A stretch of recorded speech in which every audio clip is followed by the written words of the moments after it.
Bonjour Monsieur Wang Bonjour. et bienvenue. Alors, le Gaokao est le concours le plus important de la Chine qui se tient chaque année au début juin. Au terme des études secondaires pour les adolescents, ils déterminent leur entrée à l'université et certains le considèrent comme le baccalauréat chinois. Est-ce juste et diriez-vous que ces deux examens sont vraiment équivalents?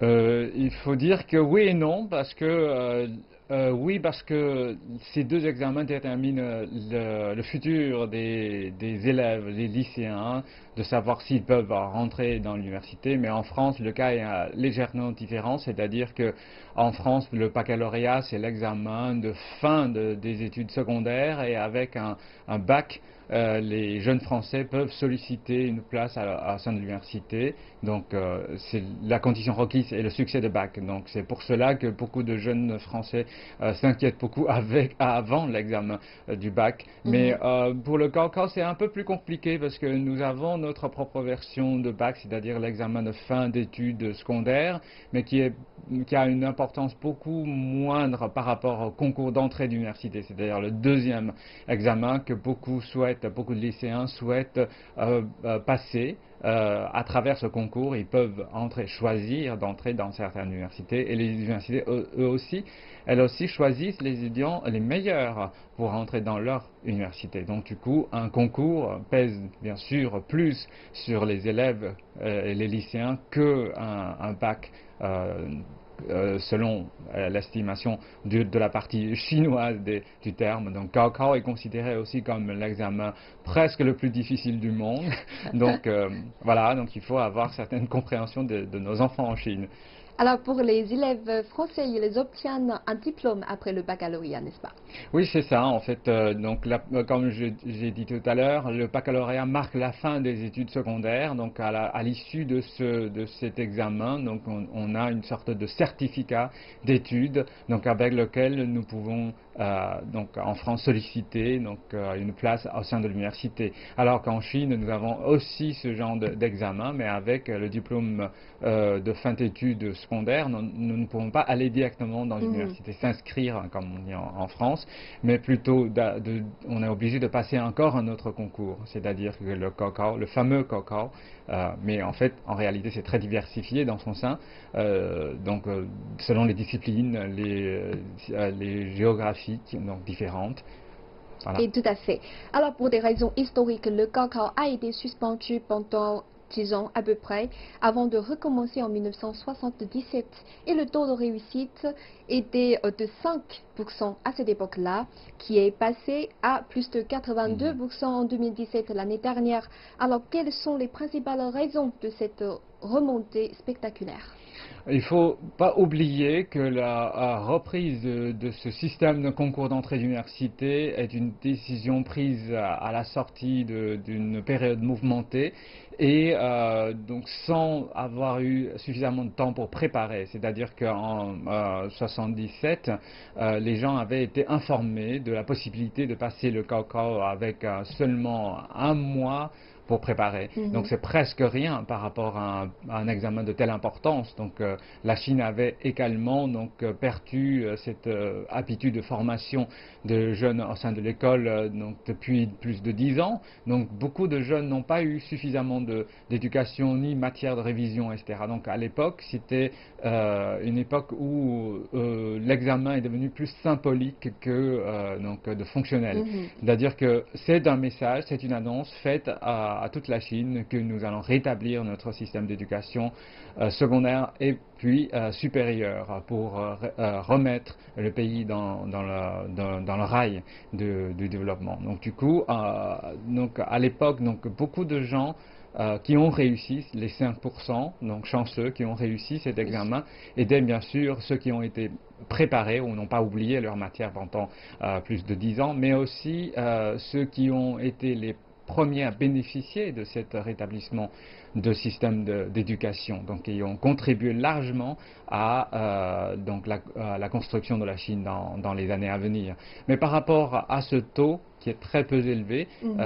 qui est contraint à la fois par le nombre de personnes qui souhaitent passer par l'examen et le nombre de places disponibles au sein de l'université. Mhm. Aujourd'hui, les enfants sont beaucoup plus heureux que 40 ans avant, c'est-à-dire 41 avant. C'était parce qu'aujourd'hui, il y a beaucoup plus d'universités qu'à l'époque. Et donc les enfants ont une condition de révision et de travail de révision beaucoup meilleure qu'à l'époque. Donc le taux de réussite, à la fois, on peut l'expliquer par la régularité de systèmes d'éducation secondaire. Beaucoup de jeunes participent à cette éducation pour préparer leur concours d'entrée. Et de l'autre côté, il y a nettement plus d'offres de places dans l'université aujourd'hui. Il y a plus de place et il y a de plus en plus de moyens pour bien préparer les examens, bien sûr.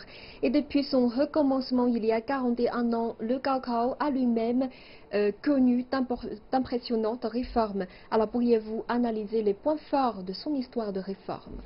Il ne faut pas oublier que c'est un examen très important en Chine depuis la nuit des temps, c'est-à-dire que les Chinois sont connus dans leur histoire même pour leur examen. Donc c'est une vieille tradition en Chine de préparer les enfants à passer les examens, alors que le Gaokao a été tout de suite rétabli après la Nouvelle République en 50, dans les années 50-52, mais qui a été malheureusement interrompu après, et après une suspension de 10 ans, donc en 77, la Chine a rétabli le Gaokao. Donc le Gaokao fait un objet d'attention particulière par toute la société, justement parce que c'est considéré comme un moyen pour changer le destin des enfants. Et bien sûr, selon les théories sociologiques, c'est un moyen important pour réaliser l'ascension sociale, la mobilité sociale, pour rajeunir le corps de la société. Donc, effectivement, donc, beaucoup de familles veulent beaucoup miser sur l'examen. Donc, les enfants y préparent aussi. Mais, bien sûr, avec une telle compétitivité, au sein de ce concours, bien sûr, les voies de questions, de mise en cause de cet examen existent toujours. Donc, nous avons aussi cette habitude d'améliorer le système. Donc, bien sûr, comme vous l'avez évoqué, 41 avant, on a remis en marche ce système d'examen, mais très bientôt, nous avons, c'est-à-dire dans les années 85, nous avons réussi à unifier donc le système d'examen à travers toute la Chine pour garantir cette égalité de chance pour tous les jeunes Chinois de passer cet examen. Mais 10 ans après, c'est-à-dire vers la fin des années 90, en fait, la demande de partout de la Chine a changé, c'est-à-dire les différentes provinces et régions veulent avoir leur propre spécificité dans le système de concours, alors que l'État a de nouveau réfléchi et a donné à différentes provinces cette autonomie, une certaine, pas toute totale, donc une certaine autonomie dans l'organisation de leur examen et la forme prise par ces examens. Donc c'est pour cela qu'aujourd'hui nous avons les systèmes 3+1, 3+2, 3+X, etc. Donc ça devient plus compliqué, mais cette diversité correspond à la réalité, c'est-à-dire le besoin des enfants de pouvoir bien réviser et de bien passer ce genre d'examen. Donc cet examen a connu plusieurs étapes de réforme et de changement, et nous venons de vivre la réforme la plus récente, c'est de donner plus de poids au processus d'apprentissage que l'examen lui-même. C'est-à-dire que nous ne pouvons pas laisser un seul examen décider le destin de l'enfant. Donc du coup, nous avons ajouté donc le poids dans le note finale, les processus, c'est-à-dire donc il y a plusieurs étapes dans ces études où on doit passer les tests. Donc il y a des différentes notes cumulées. Donc on a rajouté cette partie au quotidien dans l'évaluation finale de l'élève au lieu de compter sur un seul examen. Donc c'est un changement considérable pour toute la Chine, et il nous faut encore quelques années pour vraiment mettre en place ce système, et son effet est à évaluer aussi, donc pour voir si c'est vraiment utile ou nécessaire pour complexifier ce système et d'en juger donc les effets après. Et toutes ces réformes sont effectuées pour pour une meilleure égalité entre de différents élèves. Alors, ces 41 ans correspondent parfaitement à une autre histoire. C'est l'histoire de la politique de réforme et d'ouverture de la Chine amorcée en 1978, c'est-à-dire juste un an après le recommencement de Gaokao. Alors, quelles ont été les influences réciproques entre ces deux événements majeurs de la Chine? Donc en fait, ces deux événements sont tout simplement directement liés. C'est-à-dire que le Gaokao, comme je l'ai évoqué tout à l'heure, c'est un message donné à toute la Chine que nous allons remettre en route, remettre en marche le système d'éducation supérieure. Nous allons accorder donc de l'importance aux intellectuels, aux étudiants, à l'éducation. Donc c'est un message lancé dans le sens où la Chine a besoin d'une réforme et d'ouverture, donc d'un nouveau système de l'économie, sociale, pour se remettre en marche dans le développement économique. Et dans ce sens-là, donc on a toujours besoin des gens compétents pour travailler dans différentes institutions et de compagnies.